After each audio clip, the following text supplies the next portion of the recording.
पहुंच सकती है। इसलिए आवश्यक है कि हम बुद्ध की धरती पर कविता की बात करें।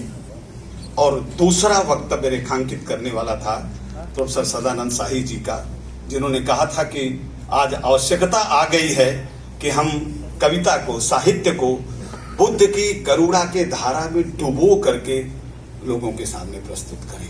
यह सार्थकता है इस आयोजन की। आज हम जिस बिंदु पर खड़े हैं, पूरे वैश्विक स्तर पर युद्ध की वार्षिकी मनाई गई पिछले फरवरी में। 1 वर्ष हो गया यूक्रेन और रूस को।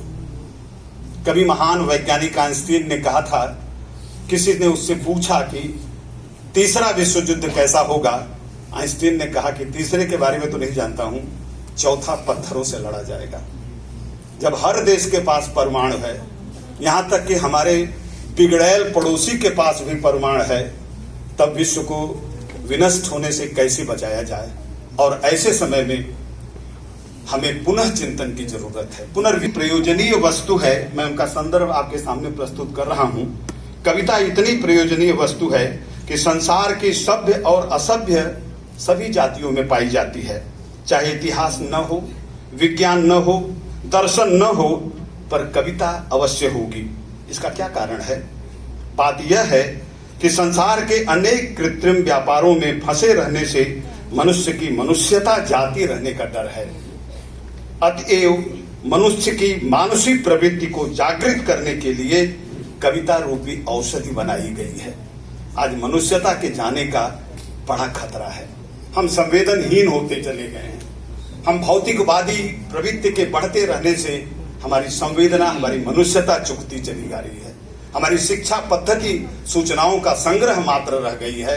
हम एक संवेदनशील इंसान नहीं पैदा कर पा रहे हैं। ऐसी स्थिति में कविता और बुद्ध दोनों के संदेश एक गूंज बुद्ध की इस उपदेश स्थली से आएगा और इसके संयोजकत्व का बीड़ा उठाया है प्रोफेसर सदानंद शाही ने। अगर शांत नहीं होता, बैर अबैर से शांत होता है। यह युद्ध के घोष के विरुद्ध बुद्ध का घोष था, करुणा का, मैत्री का, शील और प्रज्ञा का धम्म घोष। बुद्ध के संदेश में एक प्रकाश था जिसने समस्त मानव जाति को सभ्यता की एक नई राह सुझाई। और यह प्रकाश तिब्बत, चीन, मंगोलिया, कोरिया, बर्मा, हिंद, चीन, जापान, लंका और पश्चिम एशिया तक फैलता गया। एडविन आर्नल्ड ने बुद्ध को ठीक ही ऐसी ही थी और उस तरह का कोई उपकरण नहीं था, लेकिन उस समय जो दुनिया थी जिसका ज्ञान हमको था, उसमें बुद्ध पहुंचे हुए थे। बुद्ध ने धर्म, दर्शन और तर्क शास्त्र ही नहीं, शिल्प कला और साहित्य का को अनेक तरह से प्रभावित किया, विस्तारित किया। ये जो सारनाथ की धरती है, इस धरती का महत्व ये है। जब हम बुद्ध की धरती की बात कर रहे हैं, कई बार ये सवाल मन में आता है कि ज्ञान तो मिला बोध गया में,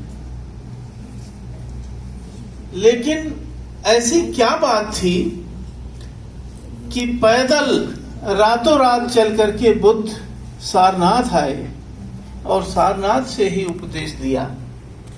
पहला उपदेश सारनाथ में दिया।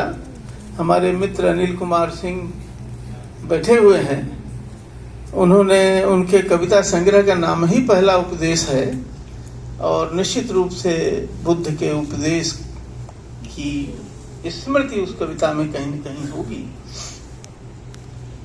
तो यहां से उन्होंने पूरी दुनिया को ज्ञान का वह आलोक, संवेदना का वह आलोक प्रकाशित किया।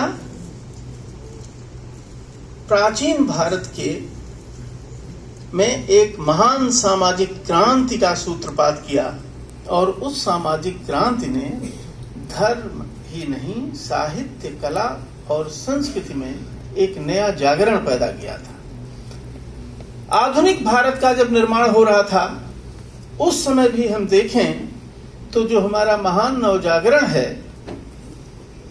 उस महान नवजागरण की प्रेरणा